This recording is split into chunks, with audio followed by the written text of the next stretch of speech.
मौलाना सज्जाद नोमानी का शुक्रिया अदा करता हूं। मगर एक बात मैं कहना चाहता हूं, जो हजरात फोटो में बैठकर ये बताना चाहते हैं कि हम उलमाए किराम और सज्जाद नोमानी के जूतों के पास बैठते हैं, उन्होंने भी कुछ सबक लेना चाहिए। सज्जाद नोमानी का फैसला आने के बाद गिरमिराहट व्हाट्सएप और फेसबुक पर ऐसे कमेंट, भाई पार्लियामेंट के इंतखाबात में जब सज्जाद नोमानी ने कहा आप उनको वोट दे सकते हैं, तो जब सज्जाद नोमानी आपके खिलाफ गया है, आपको पसंद नहीं आया। मैं इस मंच से कहना चाहता हूं, आप इख्तिलाफ कर सकते हैं, मगर न मैं न आप या मिलत के गयूम नौजवान उनको माफ करेंगे जो हमारे उलमा की बेइज्जती करें। इख्तिलाफ हो भी सकता है, आप दूसरा फैसला ले भी सकते हैं, मगर उलमाए किराम की एहतराम और शान में हम गुस्ताखी बर्दाश्त नहीं करेंगे। और हमारे खिलाफ जो प्रोपेगेंडा करने वाले हैं वो उलमाए किराम की शान में गुस्ताखी कर रहे हैं। मैं इस मंच से गुजारिश करता हूं कि इन सियासी नेताओं को जो उलमाए किराम की शान में गुस्ताखी कर रहे हैं, उनको उनकी औकात बताओ, उनको उनकी हैसियत बताओ, उनको बताओ कि हमारे आगे में दीन हमारे नबी के वारिस होते हैं। उनकी राय से इख्तिलाफ हो सकता है, मगर उनकी बेइज्जती करना, उन पे झूठे इल्जाम लगाना, उनकी तौहीन करना, व्हाट्सएप पे गंदी गंदी बातें करना, कोई गैरतमंद मुसलमान, वो मुसलमान जो आका नामदार हजरत मोहम्मद मुस्तफा सल्लल्लाहु अलैहि वसल्लम सर्वर कौनैन को मानता है, उनको बर्दाश्त नहीं करेगा। और सियासत में रास्ता ये होता है कि उनकी धूल चटाओ और जमानत जब्त करा दो। अजीजा ने गिरामी, आज मैं मशरक़ के हल्के में घूम रहा हूं, लोगों से मुलाकातें कर रहा हूं। इंशाअल्लाह हम भारी अक्सरियत से कामयाब होंगे। आज मराठा समाज चिंतन कर रहा है और उनका रुझान हमारी जानिब है, समाजवादी पार्टी की जानिब है। तो इंशाअल्लाह ताला हम मराठों की वोट भी देंगे। दलित समाज से हमारा संबंध है, वो हमारे साथ में आएंगे, यकीनन उनके भी वोट देंगे।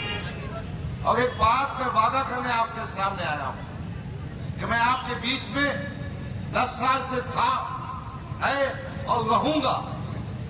मैं आपके सुख दुख में, आपकी परेशानियों में हमेशा आपके साथ रहूंगा। और ताईद को उनकी बात को हमने समझना। अजीज दोस्तों, सज्जाद नोमानी साहब, हजरत सज्जाद नोमानी साहब पार्लियामेंट इलेक्शन के अंदर उन्होंने पूरे हिंदुस्तान में एक ऐसी फिजा खड़ा की कि आज मुसलमानों ने, पूरे हिंदुस्तान के मुसलमानों ने बीजेपी के खिलाफ मुत्तहिदा तौर पर इंडिया अलायंस का साथ दिया। और वो बीजेपी का वो नरेंद्र मोदी बेसाखियों पर खड़ा है। ये आप लोगों का, सज्जाद नोमानी साहब ने आपका नुमाइंदा बनकर पूरे हिंदुस्तान में मुहिम चलाई। अभी सज्जाद नोमानी साहब ने कल ही अपना फरमान जारी किया, अपनी अपील शायद की कि पूरे महाराष्ट्र में 276 सीटों पर क्यों कि ये ताकती इलेक्शन न जीत जाए। ये बीजेपी अलायंस, अजीत पवार का अलायंस, शिंदे का अलायंस, ये हुकूमत में ना आए। और ऐसे ताकतवर उम्मीदवारों को उन्होंने अपनी तारीफ का, और आप लोगों से उन्होंने अपील की है कि यहाँ पर डॉक्टर गफार खातून साहब को साथ मिलकर अगर आपको वोट देना है। अजीज दोस्तों, आपने वाकया सुना है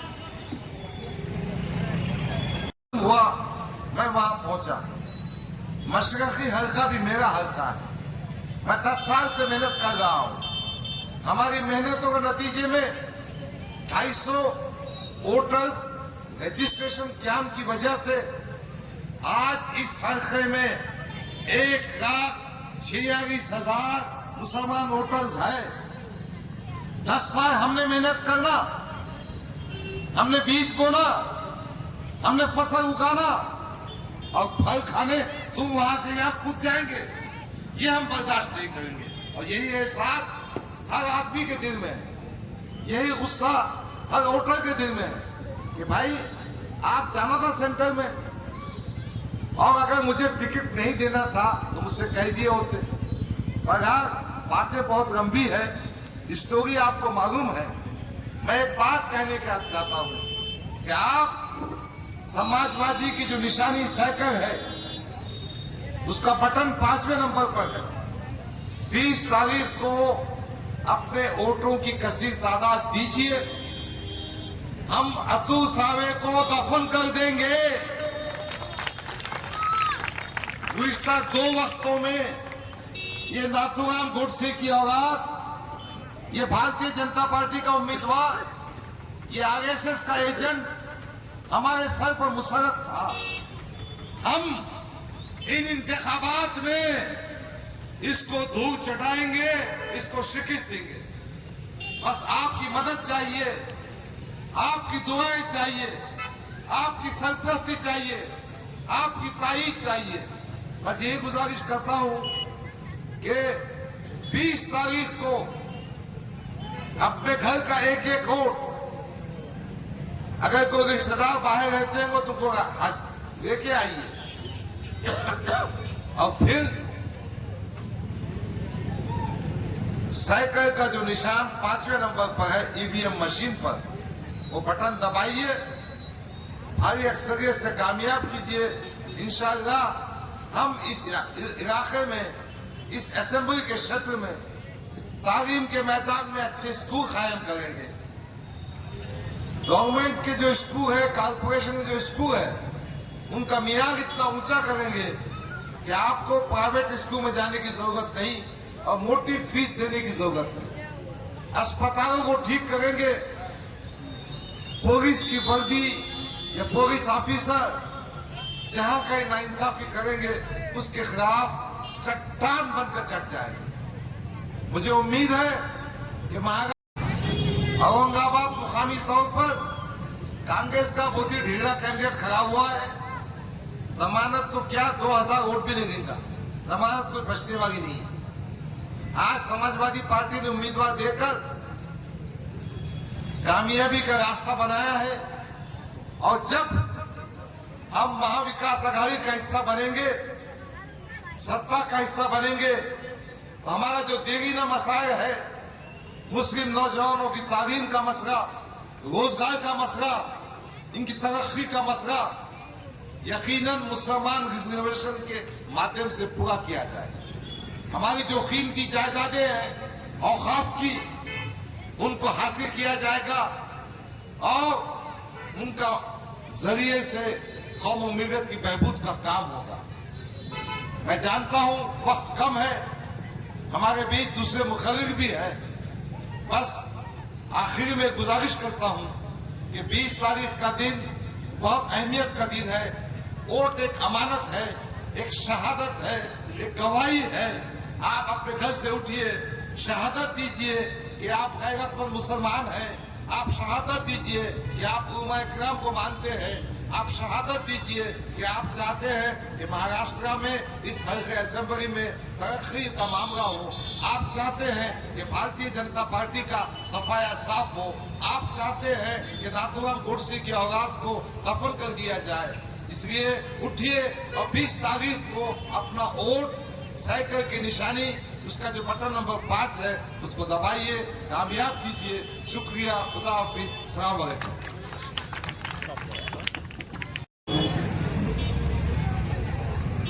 यहाँ पे मौजूद हमारे भाई और बुजुर्ग सभी को अस्सलाम वालेकुम।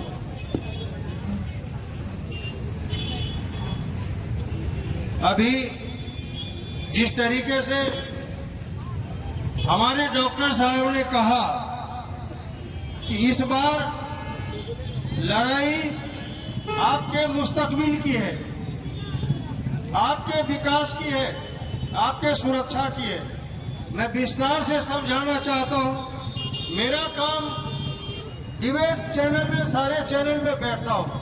मैं बहुत अच्छे तरीके से आपको समझा सकता हूं कि देश के हालात क्या है, देश में माहौल क्या है। जिस तरीके से आज देश में नैरेटिव सेट किया जाता है, जिस तरीके से न्यूज चैनलों पे आज जो न्यूज चलाए जाते हैं, उसमें सिर्फ और सिर्फ हिंदू, मुसलमान, शमशान, कब्रिस्तान।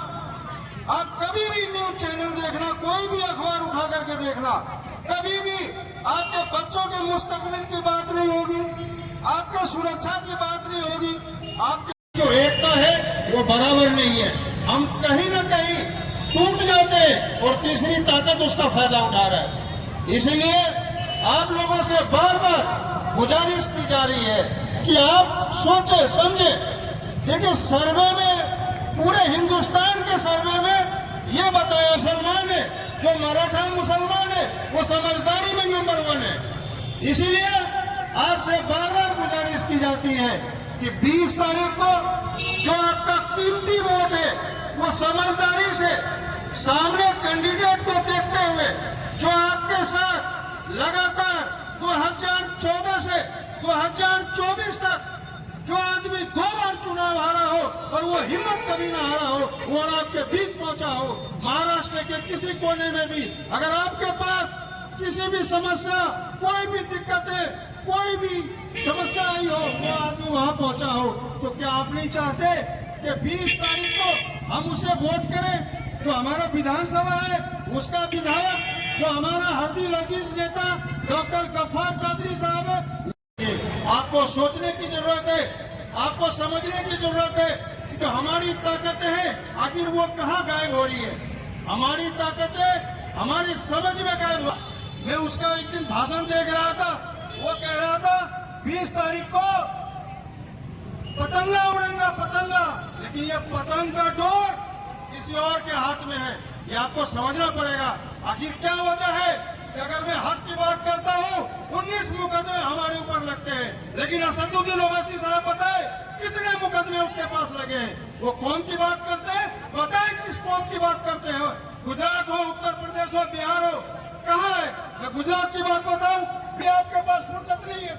आप कौन की बात करते हो? मैं आपको साफ शब्दों में बता देना चाहता हूं कि भारतीय जनता पार्टी, आप बताइए कौन की बात बताइए, बिल्किस बानो की बात बताइए, जर्राब बानो की बात बताइए, हदीसा खातून की बात बताइए। आपने कितने मुकदमे लड़े कौन के लिए, कौन के लिए?